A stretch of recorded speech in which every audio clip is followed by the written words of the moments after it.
And here I was thinking this was going to be a lackluster weekend. Only one ranked versus ranked matchup on the deck this week. So yeah, we thought it was going to be what they call a sleepy weekend. Next week going to be great. This week not so much. Lies. Absolute lies. College football, man. Absolutely unbelievable. Look, I'm running out of things to say. This season continues to outdo itself. Each week continuously better than the last. This is a sport that is truly unbelievable. A sport where anything can happen, where anything is possible for any team on any given Saturday. It is a sport where you should assume nothing. Because college football, nothing is ever going to go the way you think it will. Week 6 of this season, for me, may be the craziest day of college football I have ever experienced. And I've said that a handful of times since we started this channel, 6-7 years ago? I truly do mean it now. A day where we only saw one ranked versus ranked matchup, yet over the course of the weekend we saw 7 top 25 teams go down, including the number 1 team in the country, the number 4 team in the country, the number 9, the number 10, and the number 11 team in the country. We saw 4 of the top 11 teams go down on the same day. Absolutely unreal. And we are here to break down everything from this wild weekend of college football, sharing our thoughts, our opinions, and what this means for the rest of the season. So welcome back to the Gridiron Expert, guys, here with our Week 6 college football recap. And giddy up, buckle up, it's going to be a long one. We've got a lot to break down. As always, please continue to like, comment, subscribe, share our videos, and of course, check out everything down in the description below, including our expert picks. Look, I'm going to tell you right now, find me a handicapper that had a magnificent weekend in Week 6. With all the massive upsets we saw and the crazy finishes we saw, there weren't many people out there that had a great weekend. I'll take 40%. I'm not thrilled with it. I ain't thrilled with it. I'm taking it over 30. I'm taking it over 20. I'm taking it over 0, like some other guys I saw out there. 4-6 this weekend against the spread, not ideal. Still our overall on the year, well above 500, 56.5% against the spread, and we're, just a little around halfway through the season. So a lot of room to grow, a lot more opportunities to continue to build up those numbers. 24-11 on the money line, 238-50 overall on the year, hitting nearly 83% of our picks there. So all in all, still a very successful season to date, but obviously a little bit of a setback in Week 6, as it was for many people across the country. Let's dive into it. Let's dive into it, man. I don't know where to start. We'll start with the big story, right? I almost feel like we should go in chronological order of the teams that lost. And we'll start with the number 1 team in the country, maybe the biggest upset of the day. Number 1, Alabama, losing on the road to Vanderbilt. Now look, there was always the possibility for an Alabama hangover. They just finished playing in arguably the game of the year against Georgia in Tuscaloosa. They won that game in thrilling fashion. They're going on the road to face a Vanderbilt team that obviously has played much better this year than we expected. Diego Pavia is a baller, and Clark Lee is trying to build something very special in Nashville. But there is not a single person out there that truly believed that Alabama was going to lose this game outright. Fail to cover, maybe. Lose it outright, absolutely not. But Vanderbilt defied all the odds and won 40-35 in Nashville, a game in which Alabama never led. Let that sink in. The number 1 team in the country never held the lead in this game. And I'll be honest with you, this felt like one of those games where Alabama was going to start slow and then they were going to wake up, right? They let Vanderbilt score on their opening drive, and then Jalen Milroe throws that pick 6. Vanderbilt jumps out to a quick 13-0 lead, and everybody's like, whoa, watch out, upset alert. And it's like, no, they're going to come back. This is a bad start, but Alabama's going to settle in, and they might not win by a lot, but they're going to win this game. And they didn't. They just couldn't find a way. At one point, Alabama was trailing 23-7. They trailed by 16 points to the Commodores. And multiple times in the second half, they cut the lead. They got down to 2. 23-21, 30-28. It was a 30-28 game entering the fourth quarter, but Alabama could never get a stop. Vanderbilt hit a field goal to go up 33-28. Then they sacked Jalen Milroe, caused him to fumble 2 very costly turnovers from Alabama, and Jalen Milroe specifically today, leading to 13 points for Vanderbilt. They converted off of that to go back up 40-28, and then ran out the remaining 2:44 of the clock to pull off the massive upset, their first ever win against the number 1 team in the country, their first ever win against a top 5 team in the country, their first win against Alabama since 1984. an unbelievable sight to see in Nashville. Storming the field, tearing down the goalpost, carrying them down Broadway as they should. And what was so interesting to me about this game was Bama's defense, their inability to stop Vanderbilt's offense, number one. Number two, credit to Vanderbilt for their ability to dominate the time of possession. Their mindset was, look, we believe we can limit the amount of times Jalen Milroe gets on the field. We can force a mistake or two, and that's all we're going to need. And that's exactly what happened. Vanderbilt held the ball for 42 minutes. They held the ball for nearly 3/4 of this game. 42 minutes and 8 seconds compared to Alabama's 17 minutes and 52 seconds.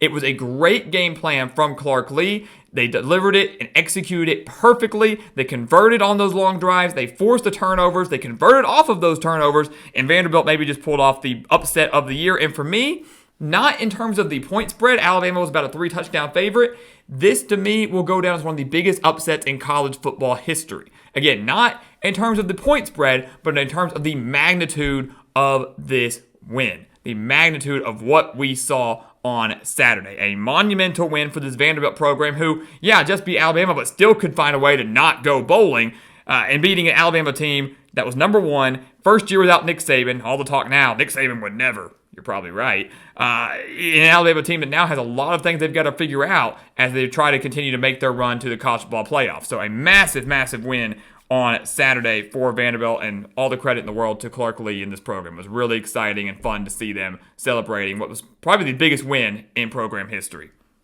Sticking in the SEC, did you know that Saturday was the first time ever that two SEC top 5 programs, two teams ranked in the SEC in the top 5, fell on the same day? Two top 5 SEC teams losing on the same day for the first time ever. We just talked about Alabama. The other one was number 4 Tennessee falling on the road to Arkansas. And look, I'll be the first to admit, I did not see this one coming at all. The Razorbacks were clearly better than their 3-2 record indicated. We discussed that. They should have beat Oklahoma State. They should have beat Texas A&M. But they had an inability to win the close games. Arkansas continuously shot themselves in the foot all year long, and it appeared that was going to be what happened again on Saturday against Tennessee. They had the same game plan as Vanderbilt, right? Arkansas's game plan was dominate the time of possession, limit their mistakes, and try to force Tennessee into some mistakes. They didn't cause any mistakes. They didn't force any Tennessee turnovers, but Arkansas was dominating the time of possession. Their opening drive went 16 plays and over 9 minutes long. Almost took up the entire first quarter, but the Hogs only got 3 points out of it. We're on the 1-yard line, had a false start. Taylor Green missed a big throw, and they had to settle for 3.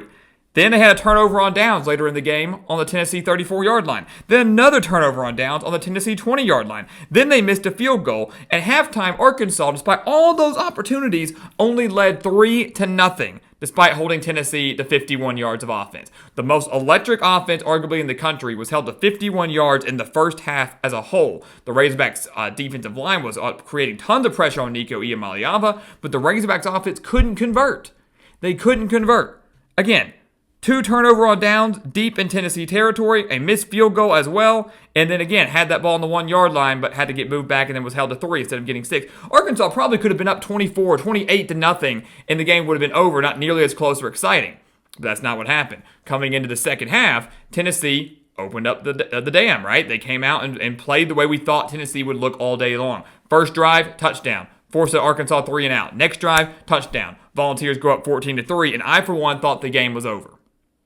If you want my honest opinion, having watched Arkansas football for so long, after seeing Tennessee finally waking up, after seeing how poorly Arkansas's offense had played and their inability to get out of their own way, I said a double-digit deficit after playing so well in the first half, Arkansas's not coming back from that.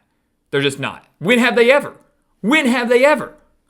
Well, apparently today, or Saturday, was ever. Today, that was the day. And what makes it even more special is that they did this with their backup quarterback, Malachi Singleton. Taylor Green gets hurt late in the second half, tried to come back in, but clearly was not 100%. So they got to go with the backup QB, Malachi Singleton, who's already played it all this season. And you're like, he's not going to deliver. There's no way he can deliver. There's no way it can happen. The Hogs chipped away, down 14-3. They made a 14-13 game, and they got the ball back with 3 minutes left. This was it. They need a field goal. All they need is a field goal. But, as we know, Arkansas does not have a kicker at all. So, it was really touchdown or bust for the Hogs.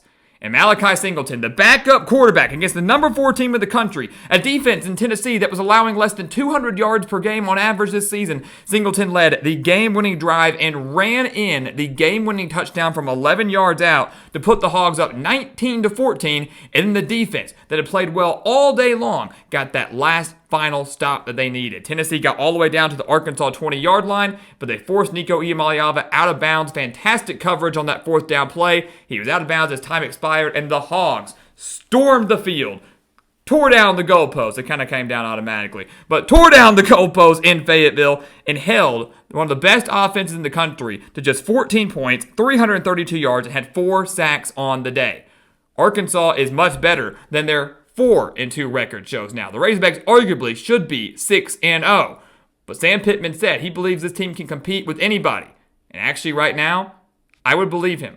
The Hogs have a favorable schedule coming up. They've got a bye week. They get to host LSU. They go on the road to Mississippi State, both extremely winnable games. They're 6-2 if they can win both of those, and they do host Ole Miss and Texas later on in November. Beware the Hogs, guys. This may have been the spark this team needed. This may have been the boost this team needed. After failing so many times in the clutch, they finally do deliver a monumental victory for Sam Pittman and the Razorbacks. Sticking in the SEC, really this whole category can be categorized as SEC madness. Bama goes down, Tennessee goes down, and then another top 10 SEC team goes down. Number 9, Missouri, obliterated in College Station, losing 41-10 to the Texas A&M Aggies. Look, this game was over before it really got going, right? A&M just jumped out to a massive lead in the first quarter and continued to build on it. It felt like Missouri was shell-shocked. They couldn't handle the early kickoff. They couldn't handle College Station. Brady Cook maybe giving some extra, bulletin board material saying he thought it was louder in Missouri's practice facility than it was in College Station at Kyle Field. I would beg to differ on that one. Missouri's offense looked completely out of sync. They were held to 254 yards compared to A&M posting 512 yards of offense. The Aggies led 34-0 before Missouri finally scored their first points with 5 minutes remaining in the third quarter. The Tigers, we said if A&M wanted to win this game, they were going to have to make Missouri one-dimensional. They were balanced, had a pretty solid running attack. That was not the case on Saturday. A&M followed that recipe to a T, holding Missouri's rushing game to just 68 yards. The Aggies, meanwhile, had 236 rushing yards. Their defense had 6 sacks, 8 tackles for a loss. This was a pitiful performance from Missouri, a team that for many of us felt that maybe they weren't top 10 caliber. I had them ranked in my top 10 because of the way things were shaping out, but there were definitely question marks there after struggling against Boston College and struggling against Vanderbilt, which clearly wasn't as bad of a team as we thought. They now get obliterated on the road and have a lot of questions with some tough games left ahead of them. A&M, though, they're 5-1. They're undefeated in conference play. Their lone loss back in week 1 to a solid Notre Dame team. Watch out for the Aggies. They could be in store for something special in year 1 under Mike Elko. All right, let's continue on with the upsets. Number 10, Michigan loses on the road in a national championship rematch against Washington, 27-17. Michigan is in deep trouble, guys. They're done for. They're now 4-2, and they're not going anywhere. And here's the thing. I thought Michigan had a chance to do something special. I thought they were turning the corner, turning a page. They beat USC. They were dominating Minnesota before allowing them to crawl back in. But they looked pretty good in that game. I thought, man, they found it. They figured it out. Not the case. Michigan got down 14-0, battled back to actually lead 17-14 entering the fourth quarter, but they had to do so by getting on their third quarterback of the year. You had Davis Warren and you had Alex Orji, and now you've got Jack Tuttle, who did everything he could to try to give Michigan the win, but he was unable to do so. They led 17-14 entering the fourth quarter, but their fourth quarter possessions went like this: punt, fumble, interception. Punt, fumble, interception. The Wolverines mustered just 287 yards of offense, only 113 of those coming through the air. The Michigan defense, which was supposed to be the strength of the team, allowed 315 passing yards to Will Rogers and the Huskies. It was just a bad performance all the way around. Lucky that for them that it was only a 10-point loss, but a loss is a loss is a loss, and that's not what the number 10 team of the country needed. Now, I say Washington upset them, but the Huskies were actually slightly favored in this game heading into Saturday. But the Wolverines now 4-2, still have to play Oregon, still got to play Ohio State, still got some tough games ahead for them. But Washington 4-2 now on the season. So maybe watch out for the Huskies as a potential Big Ten dark horse now with a top 10 win on their resume. Sticking in the Big Ten, We said the number 11 team went down. Number 1, number 4, number 9, number 10. Now number 11, USC loses to Minnesota. So it's that weird transitive property, right? Like Michigan beats USC, Michigan beats Minnesota.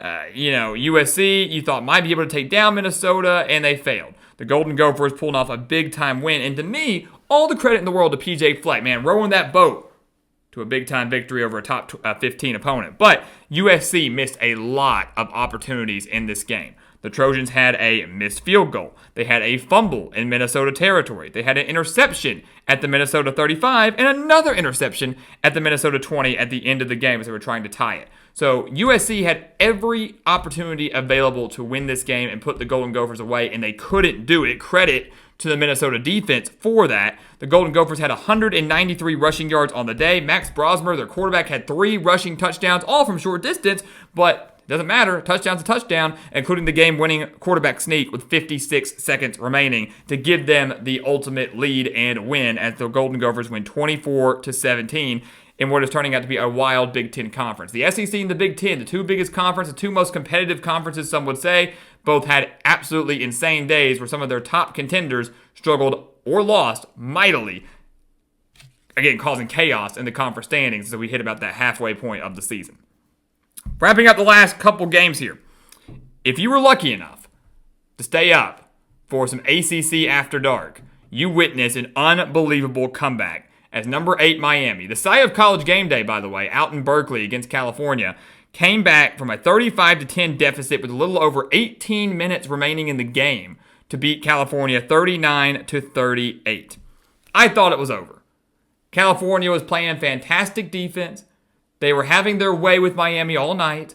35-10 with a little over 18 minutes remaining in the game. And they found a way to blow it. Miami just woke up. Cam Ward, 437 yards, 2 touchdowns on the day. Miami's offense outgained California's by 205 yards. Miami's offense posting nearly 600 yards of offense on the day. Miami's offense really, truly woke up. They mustered just 190 yards of offense in the first half compared to 385 in the second half. So that's maybe, credit to Miami's offense for waking up. Don't give credit to California's defense for letting up and becoming complacent and allowing too many big plays and allowing Miami to come back in this game. The Miami defense held California to just 84 yards over the final couple of their possessions, which helped lead to that massive comeback. A couple quick possessions there that gave Miami the ball back quickly. Somewhat great clock management. Crazy finish out in Berkeley. They scored the game-winning touchdown with 26 seconds remaining, and Miami had that massive comeback against Virginia Tech, massive comeback against California. Some would say maybe they aren't as good as they say they are or want to believe they are, but regardless, the Hurricanes are still undefeated. They're going to remain a top 10 team, especially with all the teams that lost ahead of them. They are still a heck of an offense. They got a heck of a leader at coach in Mario Cristobal, a heck of a leader at quarterback in Cam Ward. So Miami, still a true playoff contender, maybe still the favorite in the ACC. California, though, missing a golden, pun intended, opportunity to get a massive top 10 victory in their first year in the ACC. So absolute heartbreak for the Golden Bears.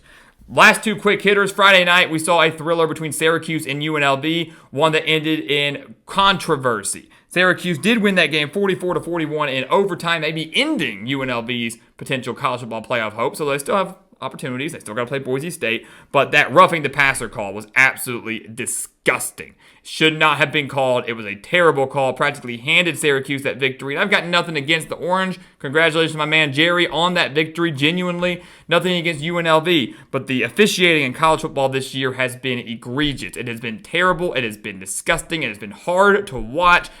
It's not what any of us as fans want to see. I'm all for calling the game right, and I understand human error is part of the game. But sometimes, when a call is so bad, especially in the moments that would decide the game, it really makes you think a little bit. It makes you really frustrated to watch as a fan, even if you're not a fan of the teams that are playing. But Syracuse getting a massive road win over a top 25 opponent in the Rebels. And then the other team, we said 7 top 25 teams lost. The last one was number 22 Louisville, losing at home, where they seemed unstoppable, at home to SMU, 34-27. All I'll say is this. SMU, they're a legitimate contender in the ACC this year, and moving from Preston Stone to Kevin Jennings was absolutely the right decision by Rhett Lashley. So big-time moves down in Dallas. Massive road win for SMU in their first year in the ACC. Guys, I mean, consider yourself lucky. This was one of the wildest days of college football history. And again, it was not just strictly because of the amount of upsets. We've seen days where 8, 9, 10 top 25 teams lose. It is who lost, who they lost to, and how they lost that made this day so exciting.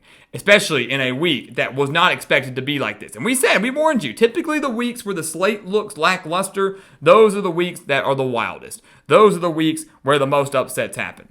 This week was no exception. Upset after upset after upset of the ultimate, greatest magnitude. Our top 25 on Monday will look drastically different, so stay tuned for that. Next week's big-time showdowns on Saturday that we were all looking forward to will look drastically different, not just in terms of the rankings, but in terms of the stakes that will be being played for in these games. This was about the halfway point of the season, guys. And this first half was absolute cinema. This first half was truly unbelievable, something that I've never seen before. And if that was the first half, I cannot wait to see what the second half holds. So leave your thoughts down in the comments below. Let's get ready for a massive Week 7. But before you dive into that, again, take a step back, take a deep breath, and really take in what you just witnessed. Because what you just witnessed was college football history.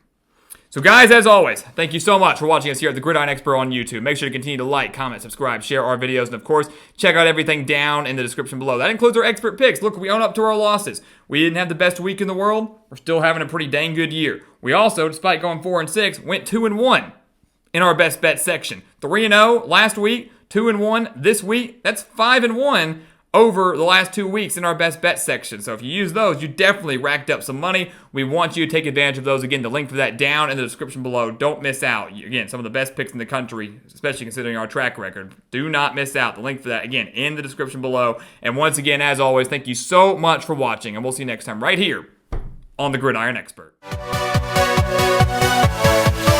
Yeah.